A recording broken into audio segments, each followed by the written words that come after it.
In this week's Sedra Bo, the very mention of a locust plague sent Pharaoh and his courtiers into a tailspin. A swarm of locusts is not only unsightly, it can ruin crops for an entire harvest season, decimating an economy and heightening starvation.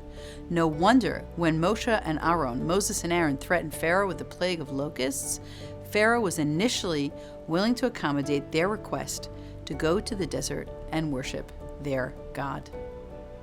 So Moshe and Aaron were brought back to Pharaoh, and he said to them, quote, "Go worship your God.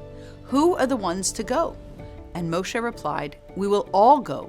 Regardless of social station, we will all go with our sons and daughters, our flocks and herds, for we must observe the Lord's festival." Moshe, who had the upper hand in this negotiation, pushed his luck, and he asked that everyone be allowed to leave. Pharaoh was having none of it. He permitted only the Israelite leaders to leave. The Midrash Lekach Tov on Exodus 10:9 explains Moses' request as an expression of justice. Just as we all serve you, so must we all serve our God. The same word in Hebrew for slave is also the word for a worshiper, a servant of God. If Pharaoh had the audacity to enslave children, the elderly, and cattle towards his ends, this same group should be allowed the freedom of worship. It seemed only fair. To deny people the right to pray is to deny them a basic human need. In that communal space, filled with the diversity that travels across ages and gender, the Israelites could articulate their pain to God while in the presence of each other. I once asked a group of leaders to write a prayer for his or her leadership.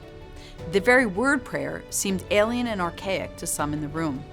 But as they sat in silence with pens in hand, I watched their faces soften as they wrote diligently. People asked for wisdom to make good decisions. They asked for patience. They wanted the fortitude to handle situations that required them to stretch and grow. They prayed that when they were done with their work, they would be succeeded by people who could carry on what they built with responsibility and integrity. They prayed for those they led, and they realized in processing the activity that when you're a leader, there's an awful lot to pray for. So, what do you pray for as a leader? What do you hope your leaders pray for? Take a few minutes to formulate your own leadership prayer.